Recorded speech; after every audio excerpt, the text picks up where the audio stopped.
زندگی کو سکون سے بھر دینے والا، آخرت کے سکون کی ضمانت دینے والا۔ اور دارالسلام کہا گیا ہے جنت کو، سلامتی کا گھر، سلامتی کا عالم، ایبوڈ آف بلس، ایبوڈ آف پیس، جنت کے بارے میں کہا گیا ہے۔ اللہ تعالیٰ کہتا ہے واللہ یدعو الی دار السلام، اللہ تعالیٰ سلامتی کے گھر یعنی جنت کی طرف آپ کو دعوت دے رہا ہے۔ قرآن شریف میں جگہ جگہ جنت کا ذکر آتا ہے اور اس تفصیل کے ساتھ آتا ہے کہ لگتا ہے کہ ہمارے سامنے گویا پین پکچرز، قلمی تصویریں پیش کر دی گئیں۔ جنت ایسی ہوگی، جنت میں اس ٹائپ کے لوگ جائیں گے، جنت کے اتنے دروازے ہوں گے، جنت میں اس طریقے سے نہریں بہہ رہی ہوں گی۔ قرآن شریف میں جگہ جگہ اس کا ذکر آتا ہے، اور جنت کا ذکر آنے کے بعد کہا جاتا ہے رضوان من اللہ اکبر، اور اللہ تعالیٰ کی رضا اور خوشنودی جنت سے بھی بڑی چیز۔ اور یہ کہا گیا ہے کہ نبی کریم صلی اللہ علیہ وسلم نے فرمایا جنت ایک ایسی جگہ ہے، ایسی چیز ہے کہ نہ کسی آنکھ نے اس کو دیکھا، نہ کسی کان نے اس کے بارے میں سنا، اور نہ کسی کے دل میں اس کا تصور آیا۔ نبی کریم صلی اللہ علیہ وسلم مزید تشریح کرتے ہوئے فرماتے ہیں کہ جنت میں اگر تھوڑی سی جگہ مل جائے تو دنیا و ما فیہا سے بہتر۔ اللہ کے رسول نے یہ بھی فرمایا کہ جنت کی ایک عورت اگر وہ دنیا کی طرف جھانک کر دیکھے تو ساری تاریکیاں ختم ہو جائیں اور دنیا روشن ہو جائے۔ اور نبی کریم صلی اللہ علیہ وسلم نے ہم کو تعلیم دی کہ اس جنت کے حصول کے لیے کوشش کرو، وہ جنت تمہارا ٹھکانہ بنے، اس جنت میں تم ہمیشہ ہمیشہ رہو، اس کے لیے کوشش کرو، اس لیے جدوجہد کرو۔ آپ نے یہ بھی فرمایا کہ جنت کے 100 درجے ہیں، سب سے اونچا درجہ جنت الفردوس ہے، پیراڈائز جسے کہتے ہیں انگلش میں، فردوس۔ پیراڈائز یا فردوس کا لفظ مختلف زبانوں میں ہے، سنسکرت میں پردیسا ہے، انگلش میں پیراڈائز ہے، لیٹن میں ہے، اردو میں ہے فردوس، تمام زبانوں میں تصور ہے۔ اور جنت کے معنی ہوتے ہیں باغ، یعنی اس وقت دیکھیے باغ سے آپ استفادہ کر رہے ہیں، باغ میں یہ باتیں کتنی اچھی لگ رہی ہیں۔ اگر یہاں پانی بھی بہ رہا ہوتا، ایک آبشار بھی ہوتا، ایک نہر بھی بہ رہی ہوتی، اور کچھ اور زیادہ پھول ہوتے، کتنا اچھا ہوتا۔ تو فردوس ایک ایسی ہی جگہ ہے۔ تو نبی کریم صلی اللہ علیہ وسلم نے فرمایا اللہ تعالیٰ سے سب سے اونچی جنت مانگو، سب سے اونچی جنت جنت الفردوس جو ہے۔ اللہم انی اسألک الجنہ، اے اللہ ہم تجھ سے جنت کا سوال کرتے ہیں، جنت مانگتے ہیں۔ قرآن مجید میں اور مختلف جگہوں پر جنت کا مختلف انداز سے ذکر کیا گیا ہے، کہا گیا ہے جنت الخلد، ہمیشہ کی جنت۔ ایک اور جگہ کہا گیا ہے جنات عدن، ہمیشگی کے باغ۔ ایک جگہ کہا گیا ہے اکلھا دائم و ذلھا، اس کے پھل وہ دائمی نوعیت کے ہوں گے اور اس کا سایہ بھی۔ ایک اور جگہ کہا گیا نعیم مقیم، یعنی ایسی جنت جس کی نعمتیں ہمیشہ ہمیشہ رہیں گے۔ اور کہا گیا اجر غیر ممنون، وہاں پر اتنا بدلہ ملے گا، ایسا ریوارڈ ملے گا جس کا کبھی کوئی خاتمہ نہیں ہوگا۔ پھر جنت کی جو نعمتیں ان کا ذکر کیا گیا ہے۔ دیکھیے دنیا میں ہمیں مختلف قسم کی نعمتیں ملتی ہیں، مادی نعمتیں ملتی ہیں، کچھ کھانے پینے کی نعمتیں ملتی ہیں جو لذیذ ہوتی ہیں۔ جنت میں یہ سب نعمتیں ملیں گی، ان کے علاوہ اور بہت ساری نعمتیں ملیں گی۔ مثلا جنت میں انسان کو سکون قلب حاصل ہوگا، جنت میں ایک شخص کی دوسرے شخص سے کسی قسم کی کوئی چپ خلش نہیں ہوگی۔ اللہ تعالیٰ قرآن مجید میں ایک جگہ ارشاد فرماتا ہے کہ جب اچھے لوگ جنت میں داخل ہوں گے تو ان کے دلوں میں آپس میں جو تھوڑی بہت کبھی کچھ کشمکش ہو گئی تھی اس کو ہم دور کر دیں گے۔ وہاں پاک صاف دلوں کے ساتھ لوگ داخل ہوں گے، وہاں پر سلامتی ہی سلامتی ہوگی، ایک دوسرے کے لیے سلامتی چاہیں گے۔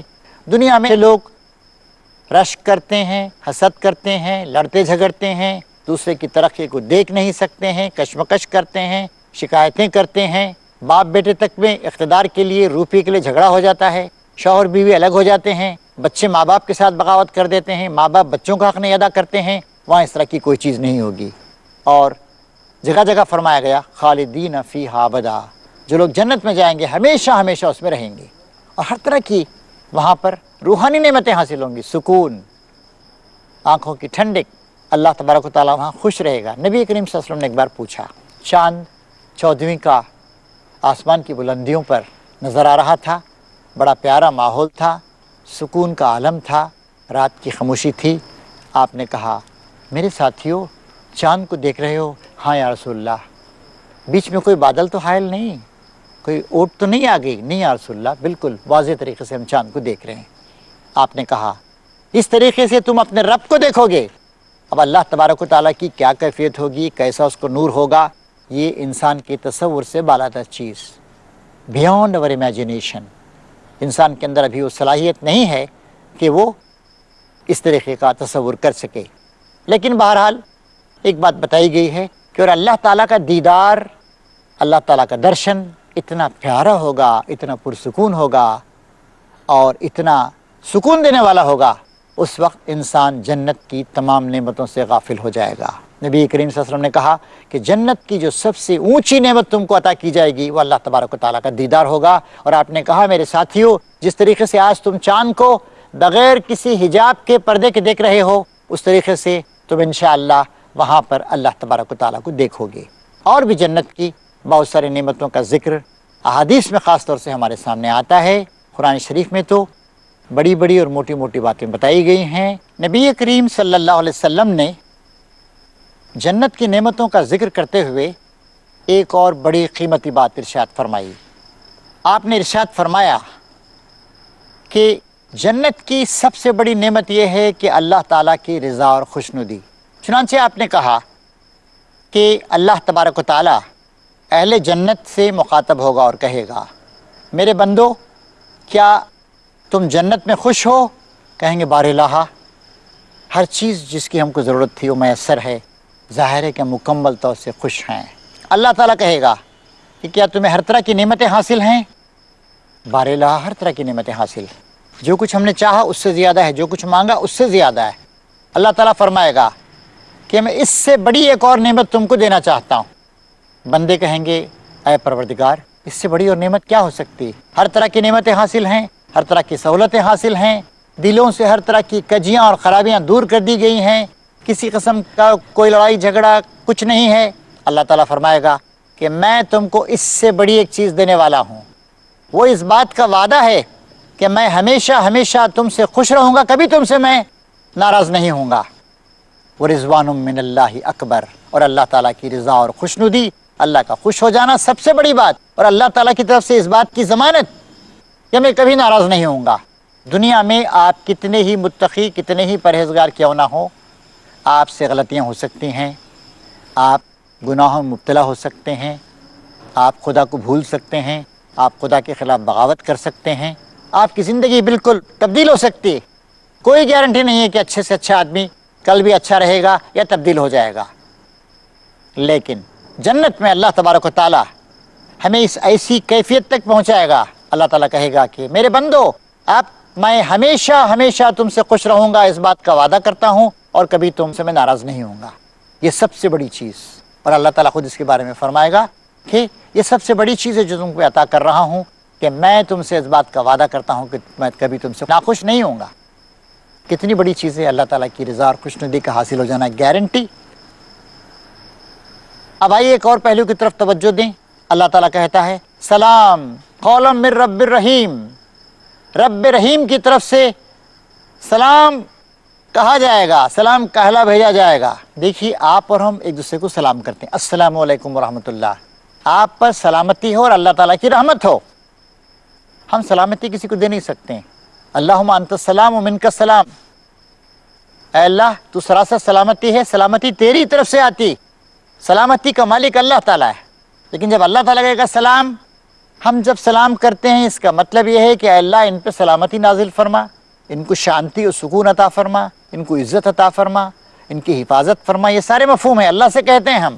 جب اللہ تعالیٰ کہتا ہے کہ سلام، کتنی بڑی بات، اللہ تبارک و تعالیٰ کی طرف سے ہم کو سلامتی حاصل ہو جائے۔ لیکن یہ کن لوگوں کو حاصل ہوگی؟ جنت کن کو حاصل ہوگی؟ جو لوگ اس کے لیے کوشش کریں گے، تکلیفیں اٹھائیں گے، مصیبتیں سہیں گے۔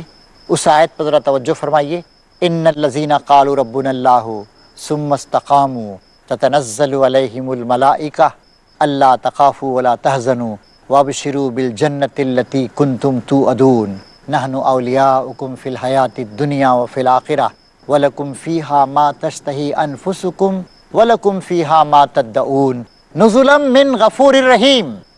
جن لوگوں نے کہا کہ اللہ تعالی ہمارا رب ہے، جو ایمان لائے، ثم استقاموا، جم گئے اس بات پر، دنیا نے اگر ان کی گردنیں کاٹ دیں، گردنیں کٹوا لیں، لیکن اپنی گردن کو اللہ تعالیٰ کے علاوہ کسی اور کے آگے نہیں جھکایا، حق کی راہ پر آنے کے بعد کبھی باطل کی طرف جانے کے بارے میں نہیں سوچا، نہ ڈرے، نہ سہمے، نہ گھبرائے، بس اللہ تعالیٰ کے راستے پہ چلتے رہے، حرام سے بچے، حلال کو اپنایا، برائیوں کو چھوڑ دیا، نیکی کا دامن مضبوطی کے ساتھ پکڑا، انسانوں کے ساتھ محبت کا، شرافت کا سلوک کیا، لوگوں کی خدمت کی، خود بھوکے رہے، دوسروں کو کھلایا، دوسروں کے آرام کا خیال رکھا، ماں باپ کا احترام کیا، بیوی سے محبت کی، بچوں کے ساتھ اچھے طریقے سے پیش آئے، شفقت کا رویہ اختیار کیا، پڑوسیوں کا حق ادا کیا، ظالموں سے لڑے، مظلوموں کی حمایت کی، جب بھی کوئی مظلوم ہوا تو کھڑے ہو گئے۔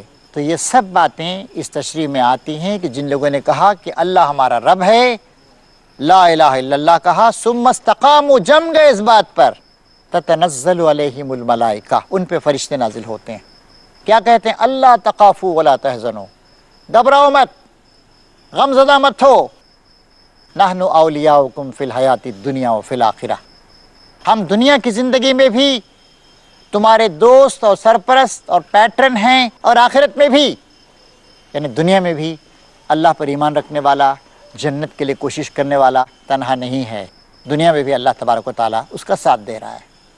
وَلَكُمْ فِيهَا مَا تَشْتَهِي أَنفُسُكُمْ وَلَكُمْ فِيهَا مَا تَدَّعُونَ، جو کچھ تمہارے جی چاہیں گے وہ تمہارا ہوگا وہاں پر، اور جو کچھ تم مانگو گے تمہیں عطا کیا جائے گا۔ پھر فرمایا جا رہا ہے نزلا من غفور الرحیم، جو غفور ہے، بڑا معاف کرنے والا ہے، پھر مزید رحم فرمانے والا ہے، اس کی طرف سے سامان میزبانی۔ کوئی بڑا آدمی اگر آپ کو دعوت دیتا ہے، آپ اس کے مہمان بنتے ہیں، تو اس کا جو سٹیٹس ہے اس کے مطابق آپ کو دیتا ہے۔ ایک مڈل کلاس کے آدمی کے پاس جاتے ہیں، آپ کسی اچھے کام کے لیے، کسی اسکول کے لیے، کسی مدرسے کے لیے پیسے مانگتے ہیں، 100 200 500 روپے دیتا ہے۔ ایک لکھ پتی کروڑ پتی آدمی کے پاس جائیں، وہ بھی اگر 100 200 روپے دے تو یہ تو اس کے لیے اچھی بات نہیں ہے، اس کی ڈگنیٹی کے خلاف۔ اور اللہ تعالیٰ کے پاس آپ اپنی پوری زندگی اللہ تعالیٰ کے راستے میں لگا کے جب اللہ کے سامنے آپ حاضر ہوں گے تو اللہ تعالیٰ للہ ما فی السماوات و ما فی الارض، آسمان و زمین کی ہر چیز اللہ تبارک و تعالیٰ کے لیے ہے۔ اللہ تعالیٰ اپنے اسٹیٹس اور اپنی ڈگنیٹی اور اپنی قوت اور قدرت کے لحاظ سے اللہ تبارک و تعالیٰ آپ کو نوازے گا۔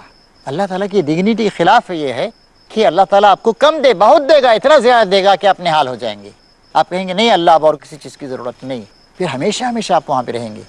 کتنی لمبی ہے دنیا کی زندگی، قرآن شریف میں جگہ جگہ آتا ہے کأنہم یوم یرونہا لم یلبسوا الا عشیۃ او ضحاہا، جس دن لوگ قیامت کا سامنا کریں گے تو کہیں گے کہ ہم دنیا میں دن کے پہلے پہر یا دوسرے پہر رہے۔ اللہ تعالیٰ پوچھے گا کم لبستم، کتنا عرصہ رہے زمین پر؟ کہیں گے یومن او بعض یوم فصل العادین، ایک یا آدھا دن رہے۔ آپ ذرا سا حساب کرنے والوں سے پوچھ لیجئے، کمپیوٹر ڈپارٹمنٹ صحیح بتائے گا، ہمیں نہیں لگتا ہے کہ ہم ایک دن دے آدھا دن رہے۔ اس جگہ اللہ تعالیٰ کہتا ہے کہ آخرت میں یہ محسوس کریں گے کہ جس طریقے سے تھوڑی دیر کے لیے جان پہچان کے لیے، گفتگو کے لیے لوگوں سے ملتے ہیں، اتنی دیر آپ یہاں پر ٹھہرے رہے، وہاں پر جانے کے بعد ہمیشہ کی زندگی آپ کو حاصل ہوگی۔ محترم حاضرین، اب ایک اور پہلو کی طرف میں آپ کی توجہ مبذول کرنا چاہوں گا۔ کھانا پینا انسان کی ضرورت، اللہ تعالیٰ نے کہا کلوا واشربوا ولا تسرفوا، کھاؤ پیو فضول خرچی مت کرو۔ لیکن ایک آدمی صرف کھانے پینے سے زندہ نہیں رہتا ہے۔ ٹھیک ہے، کھانا پینا ہماری ایک بنیادی ضرورت، اس کو وقت پہ پورا ہونا چاہیے، 3 بار خود بخود بھوک لگتی ہے، لیکن جو آدمی صرف کھانے پینے میں ہی پڑا رہتا ہے، طرح طرح کے کھانے، طرح طرح کے پینے، 1000 قسم کے کھانے پینے، ظاہر ہے کوئی اچھا انسان نہیں ہوتا ہے۔ انسان کو اللہ تعالیٰ نے کچھ اور اچھی چیزیں دی، اچھی چیزیں دیکھنا، اچھے مناظر کو دیکھنا، اچھے کام کرنا، ظالموں کا مقابلہ کرنا، مظلوموں کی حمایت کرنا، غربت کو دور کرنا، پاکی صفائی لانا، علاج کی سہولتیں فراہم کرنا، بیماریوں سے مقابلہ کرنا۔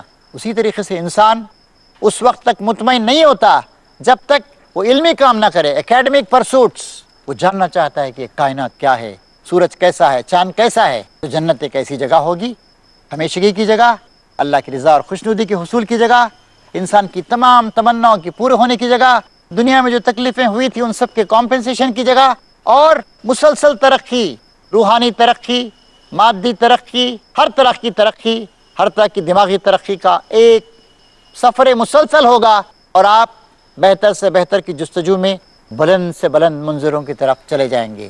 اللہ تبارک و تعالیٰ سے دعا ہے کہ اللہ تبارک و تعالیٰ ہمیں اس گھر میں آنے کی توفیق عطا فرمائے جو سلامتی کا گھر ہے، جس کی طرف وہ ہمیں مسلسل بلا رہا ہے۔ سبحان ربک رب العزت عما یصفون، والسلام علی المرسلین۔